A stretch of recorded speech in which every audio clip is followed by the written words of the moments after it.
నమస్తే. కోటి విద్యలు కూటి కోసమే అంటారు. మరి కూటి కోసము కోటి కావాల్సింది. అదే సంపాదన. మన టాపిక్ ఈరోజు కోటి కళలు. ఈ సంపద ఎంత అన్నది ముఖ్యం కాదు, పొదుపు మలుపు ఎంత అన్నది ప్రశ్న. పూర్వకాలంలో సంపాదించిన దాంట్లో ఖర్చులు పోను 10-20% పొదుపు చేసేవారు. అది కూడా పొదుపు చేసేవారి సంఖ్య 10-20% మాత్రమే. ఇక్కడే వచ్చింది కోటి అనే పదం. ఈ 10-20% పొదుపు చేసేవారిలో కోటికి చేరింది ఎంతమంది? ఉంటున్న ఇల్లు, తోలుతున్న కారు, బీరువాలో ఉన్న నగలు అన్నీ కలిపి కోటి ఉండొచ్చు. అంత మాత్రాన మీరు కరోడ్పతి అనిపించుకోలేరు. కరోడ్పతి అనిపించుకోవాలంటే కొన్ని లెక్కలు ఉన్నాయి అంటారు ఆర్థిక రంగ నిపుణులు. కౌన్ బనేగా కరోడ్పతి కార్యక్రమంలో హాట్ సీట్లో కూర్చుండి అమితాబ్ బచ్చన్ అడిగిన ప్రశ్నలకు జవాబు చెప్పి కోటీశ్వరులు అయిన వారు, లక్షలు సంపాదించిన వాళ్ళు చాలామంది ఉన్నారు. అంతే వేగంగా 5 లక్షలు కలిగించుకున్న వారు ఉన్నారు. కారణం వాళ్ళేం కష్టపడి సంపాదించిందేం కాదు. తెలివిగా కొంతమంది, అదృష్టం కలిసి వచ్చి కొంతమంది సంపాదించుకున్న వారు ఉన్నారు. రూపాయి కూడగట్టి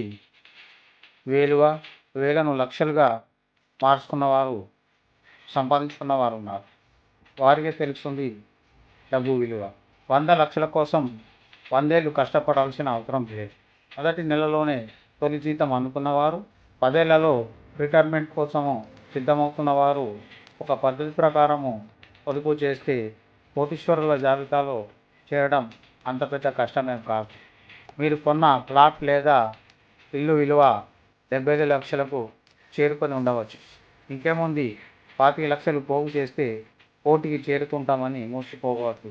ఉంటున్న ఇంటిని ఆస్తిగా చూడలేం, అదొక నీడ. ఇంట్లో ఉండే నగలు సంపద కిందికి రావు, అదొక అనుబంధం. రిటైర్మెంట్ నిధిలో భాగమైన పొదుపు మదుపు కూడా కోటి చిత్తాలోకి రావు, అదొక ముందు చూపు. అత్యవసర పరిస్థితిలో అంది వచ్చేలా 6 నెలల జీతానికి సమానమైన మొత్తాన్ని పొదుపు చేసి పెట్టుకోవాలని, 24 గంటల్లో దానిని నగదుగా మార్చుకునే చోట దాన్ని ఇన్వెస్ట్మెంట్ చేయాలని ఆర్థిక రంగ నిపుణులు సూచిస్తున్నారు. ఇప్పటికే మీకంటే ఒక నిత్యావసర నిధి ఉంటే దానిని కోటి ఖాతాలో వేసేయకండి, అదొక భరోసా. కుటుంబానికి అంతా కలిపి ఒక ఆరోగ్య బీమా తీసుకోండి. అయినా మనకేమవుతుందిలే అనే పిచ్చి భ్రమ వద్దు. మన కుటుంబంలో ఎవరికైనా ఏదైనా ప్రమాదం జరిగితే, ఏదైనా అనారోగ్యం జరిగితే ఉన్న 4 రాళ్ళు కరిగిపోవడం ఖాయం. ఇంట్లో ఎవరైనా తీవ్ర అనారోగ్యానికి గురైతే కష్టపడి పోగు చేసుకున్న 4 రాళ్ళు ఆసుపత్రి ఖర్చులకు కరిగిపోతాయి. కోటి కలను కాకెత్తుకెళ్లడం ఖాయం. కుటుంబ పెద్దగా మీ పేరు మీద గణనీయమైన మొత్తానికి టర్మ్ పాలసీ తీసుకోవడం ఎంతైనా అవసరం. అలాగే మీ అప్పుల చిట్టాను ఒకసారి విప్పి చూడండి. హౌసింగ్ లోన్ లాంటి పాజిటివ్ రుణాలతో పెద్దగా ఇబ్బంది లేదు, కానీ క్రెడిట్ కార్డులపై తీసుకున్న రుణాలను, అధిక వడ్డీలపై తీసుకున్న రుణాలను వీలైనంత త్వరగా వదిలించుకోవాలి. ఇది సురక్షితమైన పద్ధతి. ఒత్తిడి ఉండదు. అప్పు తీరే వరకు వేచి ఉండకుండా అనవసరమైన భారాన్ని తగ్గించుకుంటూ చిన్న మొత్తంతో మదుపు ప్రారంభించడం రెండో పద్ధతి. భవిష్యత్తులో మనం సంపాదించుకునబోయే కోటి రూపాయల సొమ్ము మనకు మనమే ఇచ్చుకునే అతిపెద్ద కానుక. ఇక చక్రవ్యూహం. చక్రవృద్ధి ప్రపంచంలోనే 8వ వింత. ఆ చమత్కారాన్ని అర్థం చేసుకున్న వారే మనీ మార్కెట్లో లాభపడతారు అంటారు ప్రఖ్యాత శాస్త్రవేత్త ఆల్బర్ట్ ఐన్స్టీన్.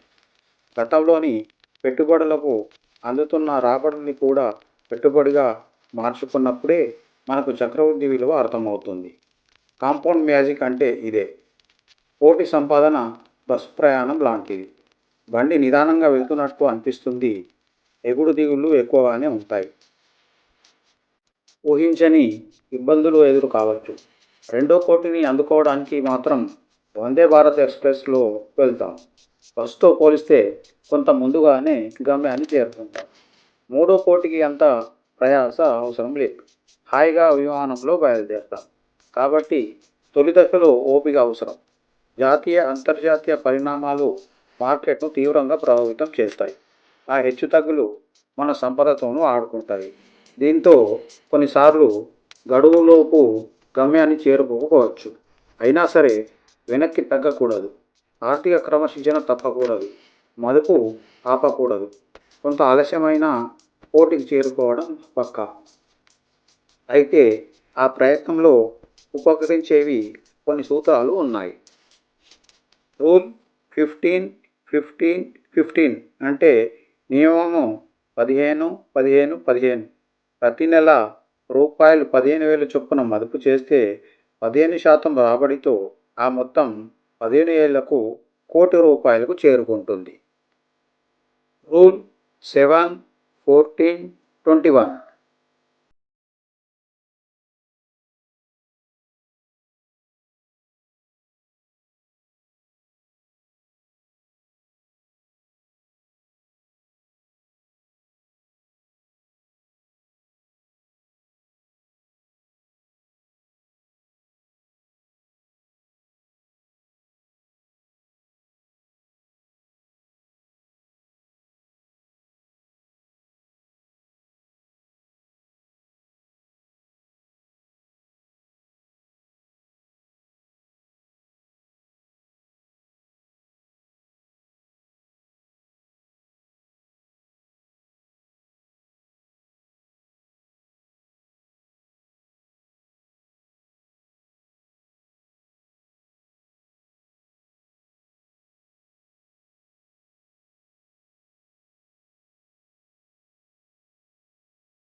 ₹20,00,000 చొప్పున మదుపు చేస్తే 12% రాబడితో 5 ఏళ్లలో కోటికి చేరుకోవచ్చు.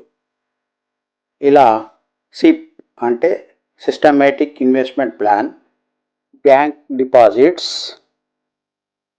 పోస్ట్ ఆఫీస్ సేవింగ్ స్కీమ్స్ ఇలా మన రిస్క్ సామర్థ్యాన్ని బట్టి మదుపు మార్గాన్ని ఎంచుకోవచ్చు. ఎంత త్వరగా పరుగు మొదలు పెడితే అంత సురక్షితంగా, అంత వేగంగా గమ్యాన్ని చేరుకుంటాం. ఆర్థిక యాత్రలో వడివడిగా అడుగులు వేసేవారితో పోలిస్తే అందరికంటే ముందే ప్రయాణాన్ని ప్రారంభించిన వారే ఎక్కువ లాభపడతారు. విశ్వ కుబేరుల్లో 90% మంది తిరుగులేని ఆర్థిక ప్రణాళికతోనే ఆ స్థాయికి చేరుకున్నారు. ఇక ఆలోచన బాగుంది, ప్రణాళిక సిద్ధంగా ఉంది, ఇక మిగిలింది ఆచరణ మాత్రమే. 1వ తేదీన జీతం గంట మోగగానే సంపాదనలో కనీసం 30% కోటి నిధికి మళ్లించాలి. మిగతా డబ్బునే ఇంటి ఖర్చులకు, ఇతర ఖర్చులకు కేటాయించాలి. వృధా ఖర్చులు తగ్గించుకోవడం ద్వారా దుబారా వదిలించుకోవాలి. అయినా బడ్జెట్లో లోటు కనిపిస్తే ఎలా పూడ్చుకోవాలన్నది ఆలోచించాలి. వృత్తి నైపుణ్యాన్ని పెంచుకోవడం, కొత్త ఉపాధి అవకాశాలని సృష్టించుకోవడం, అభిరుచుల్ని రెండో సంపాదనగా మార్చుకోవడం, ఇప్పటికే ఉన్న స్థిర చరాస్తుల ద్వారా ఇంకొంత రాబడిని అందుకునే మార్గాల్ని ఆలోచించాలి. ఓ అంచనా ప్రకారం నెలకు ₹5,000 ఇన్వెస్ట్మెంట్తో మొదలుపెట్టి ఏటా 10% పెంచుకుంటూ వెళ్తే 12% రాబడితో 20 ఏళ్లకు ₹1,00,00,000 అవుతుంది. దీన్నే స్టెప్ అప్ ప్లాన్ అంటారు. ఇక 5 ఏళ్లకో, 10 ఏళ్లకో, 15 ఏళ్లకో మన కోటి కళ నెరవేరుతుంది. కోటీశ్వరుడి హోదా కూడా మనకు దక్కుతుంది. అలా అని అక్కడే ఆగిపోకూడదు. బీరాలో దాచుకున్న సొమ్మును సేవింగ్స్ ఖాతాలో చూసుకొనో మురిసిపోకూడదు. ఉన్న చోటే ఉన్న డబ్బును ద్రవ్యలోనం కూడా కొండచిలువలా మింగేస్తుంది. ఒక పక్కన సున్నాలు ఒక్కొక్కటిగా కరిగిపోతాయి. మనం కొద్ది కొద్దిగా పేదవాళ్ళం అయిపోతాం. ఆ చెడు ప్రభావాన్ని తట్టుకోవడానికైనా మదుపు ప్రయాణాన్ని కొనసాగించాలి. నిజానికి మన ఆర్థిక విజయాలు తొలి కోటి తర్వాతనే ఊపందుకుంటాయి. నిన్నటి వరకు ఒకటే లక్ష్యం ₹1,00,00,000. ఇప్పుడు 2 లక్ష్యాలు. మొదటి సంపదను జాగ్రత్తగా కాపాడుకోవడం, రెండవది ఆ కోటి మరిన్ని కోట్లు పొదిగేలా చూసుకోవడం. 0 నుండి పోటీకి ఎదిగిన వారికి అదో సమస్యనే కాదు. జాగ్రత్తగా అడుగు వేస్తే, మార్కెట్ కూడా సహకరిస్తే కోటి 2 కోట్లు కావటానికి 6 ఏళ్ళు సరిపోతుంది. మూడో కోటికి మరో 3 ఏళ్ళు, నాలుగో కోటి ఆ పైన 2 ఏళ్ళు చాలు. ఐదో కోటికి పట్టే సమయం ఏడాది పైచిలుకు కాలం మాత్రమే. కోటి కళలకు ప్రధాన శత్రువులు. కోటి కళలు చాలామందిని ఊరిస్తుంటాయి, కానీ కొందరే ఆ చిటారు కొమ్మను చేరుకుంటారు. మిగిలిన వాళ్ళంతా మధ్యలోనే ఆగిపోతారు. ఆ హస్త సన్యాసానికి అనేక కారణాలు. అందులో మొదటి కారణం భయం. నష్టం భయం ధైర్యంగా నిర్ణయాలు తీసుకొనివ్వదు. నిజానికి 100% సురక్షితమైన పెట్టుబడులంటూ ఎక్కడా ఉండవు. ఉన్నా కూడా నామమాత్రపు రాబడిని విదిలిస్తూ కోటి కళను సుదూర స్వప్నం చేస్తాయి. భయం వీడితేనే ఆర్థిక విజయం సాధ్యం. ఇక రెండవది బద్ధకం. సంపదకు ఇదే తొలి శత్రువు. బద్ధకస్తులు మార్పును ఇష్టపడరు, ఏమాత్రం కష్టపడరు. పగటి కలలు కంటూ కూర్చుంటారు. సరైన సమయంలో సరైన నిర్ణయం తీసుకోరు. ఆర్థిక యాత్రలో ఇంత నిర్లిప్తత పనికిరాదు. మూడవది దురలవాట్లు. మన అలవాట్లే మన ఆర్థిక విజయాలని నిర్దేశిస్తాయి. దురలవాట్లకు బానిసైన వ్యక్తికి స్వీయ నియంత్రణ ఉండదు. ఉన్నదంతా వ్యసనానికే ఖర్చు చేస్తాడు. సరిపోకపోతే అప్పులు చేస్తాడు. ఆస్తులన్నీ అమ్ముకుంటాడు. తదుపరి అహం. దీన్నే ఈగో అంటారు. తనకే అన్ని తెలుసని విర్రవీగే వ్యక్తి కొత్తగా ఏమీ తెలుసుకోలేడు. బావిలోని కప్పలా బతికేస్తాడు. తెలివైన ఇన్వెస్టర్ మాత్రం నిత్య విద్యార్థిలా వ్యవహరిస్తాడు. పరిస్థితులకు తగినట్టుగా స్పందిస్తాడు. ఉద్వేగాలు. ఎగ్జైట్మెంట్. సమర్థుడైన మదుపరి ఉద్వేగాలను అదుపులో ఉంచుకుంటాడు. అందరూ నష్టభయంతో ఇన్వెస్ట్మెంట్లను ఉపసంహరించుకునే సమయంలో తాను మరింత పెట్టుబడి పెడతాడు. అందరూ పోటీ పడి లాభాలతో ఆశతో ఇన్వెస్ట్మెంట్ చేస్తున్నప్పుడు తాను గణనీయమైన రాబడితో పెట్టుబడుల్ని వెనక్కి తీసుకుంటాడు. దురాశ. ఎవరూ రాత్రికి రాత్రే సంపన్నులు కాలేరు. అంతటి వారెన్ బఫెట్ కూడా ఎంతో కొంత సమయం పట్టే ఉంటుంది. దురాశతో వక్ర మార్గాన్ని ఎంచుకుంటే బొక్కబోర్లా పడడం ఖాయం. ఫలానా దగ్గర ఇన్వెస్ట్ చేస్తే ఏడాదిలోనే కోటీశ్వరులు అవుతారని ఎవరైనా చెబితే అది సలహా కాదు, జోస్యం. ఆ తరహా పెట్టుబడులు జూదంతో సమానం. సంపాదన ముఖ్యమే, కానీ డబ్బే సర్వస్వం కాకూడదు. ఆ మాయలో పడిపోయి ప్రతి క్షణము రాజీ పడుతూ బతికేయకూడదు. నిత్యం పోషకాలతో కూడిన భోజనం చేయాలి. గాలి వెలుతురు ధారాళంగా ప్రసరించే ఇంట్లో నివసించాలి. పిల్లల్ని మంచి స్కూళ్ళలో చేర్పించాలి. దాంతోపాటే దీర్ఘకాలిక ఆర్థిక ప్రణాళికకు తగిన కేటాయింపులు జరపాలి. ఆ సమతౌల్యం చాలా ముఖ్యం. ఉదాహరణకు ₹1 సంపాదించాలన్నది ఓ వ్యక్తి ఆశయం. ఆ ఒత్తిడిలో పడిపోయి కుటుంబాన్ని నిర్లక్ష్యం చేశాడు.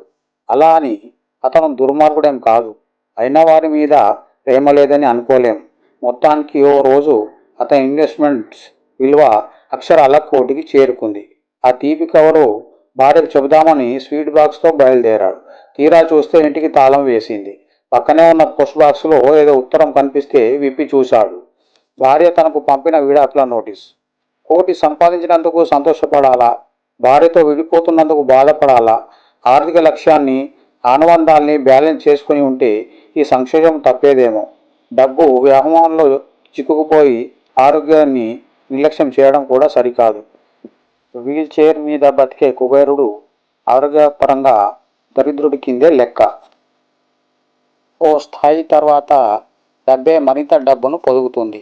పెట్టుబడుల్ని కదిలించకుండానే నెల నెల ఓ పెద్ద మొత్తానికి రాబడిగా అందుకోవచ్చు. అయినా సరే మునుపట్లాగానే పరిగెడతామా, నింపాదిగా నడుస్తామా అన్నది మన ఇష్టం. లాభాల సొమ్మును ఖర్చు చేసుకుంటామా, మళ్ళీ పొదుపు చేస్తామా అన్నది మన నిర్ణయం. ఇంకొంతకాలం ఉద్యోగం చేయాలా, వెంటనే వీఆర్ఎస్ తీసుకోవాలా అనే విషయంలోనూ తుది మాట మనదే. చేతి నిండా డబ్బున్నప్పుడు కాలము మన ఆధీనంలోనే ఉంటుంది. ఆర్థిక స్వేచ్ఛ అంటే అదే. కోటి వందనాలు. కావున కోటీశ్వరులు కావాలంటే మీరు ఈరోజే పొదుపును, ఇన్వెస్ట్మెంట్ను ప్రారంభించండి. ఈ వీడియో నచ్చితే లైక్ చేయండి, షేర్ చేయండి, ఈ ఛానల్ని సబ్స్క్రైబ్ చేయండి. నమస్తే.